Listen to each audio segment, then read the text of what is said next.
চুরাইবাড়ি আসাম জাতীয় সড়ক প্রশস্ত করা সহ নানা বিষয়ে আজ কথা হয়েছে ত্রিপুরার মুখ্যমন্ত্রীর সঙ্গে আসামের মুখ্যমন্ত্রীর। আজ সংবাদ মাধ্যমের সামনে কথা বলতে গিয়ে মুখ্যমন্ত্রী ডক্টর মানিক সাহা কি জানালেন দেখুন।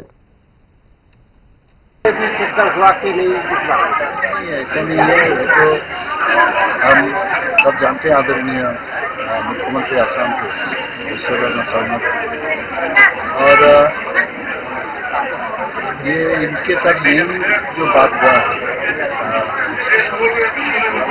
मेन है चुराईबाड़ी में गया था ना कुछ दिन पहले चुराईबाड़ी में वो रास्ता जो है ना जो त्रिपुरा का जो रास्ता और वहाँ भी मैंने चुराईबाड़ी असम तो मैं जाके देखा हूँ वहाँ पर कि रास्ता बहुत पतला है और वहाँ गाड़ी ज़्यादा जम जाता है। तो मैंने उनको कहा ये थोड़ा सा वाइट करना पड़ेगा, हम भी वाइट करेंगे उसमें मैंने जाम जब वहाँ पर कम।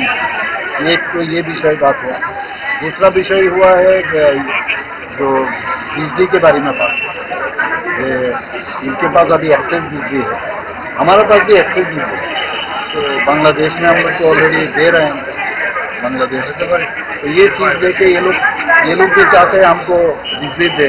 हमने कहा बांग्लादेश के साथ हमारे पास एक्सेस जो इलेक्ट्रिसिटी का जो प्रबंध है हमारे पास एक्सेस है। तो जब बांग्लादेश के साथ मार्च में हम लोग अभी जो मोह है खत्म होने वाला है, तो लेकिन वहाँ भी कंटिन्यू होगा क्योंकि हमारा कमिटमेंट है, तभी जाके इन लोगों के साथ भी हम बात करेंगे। But he wants to give.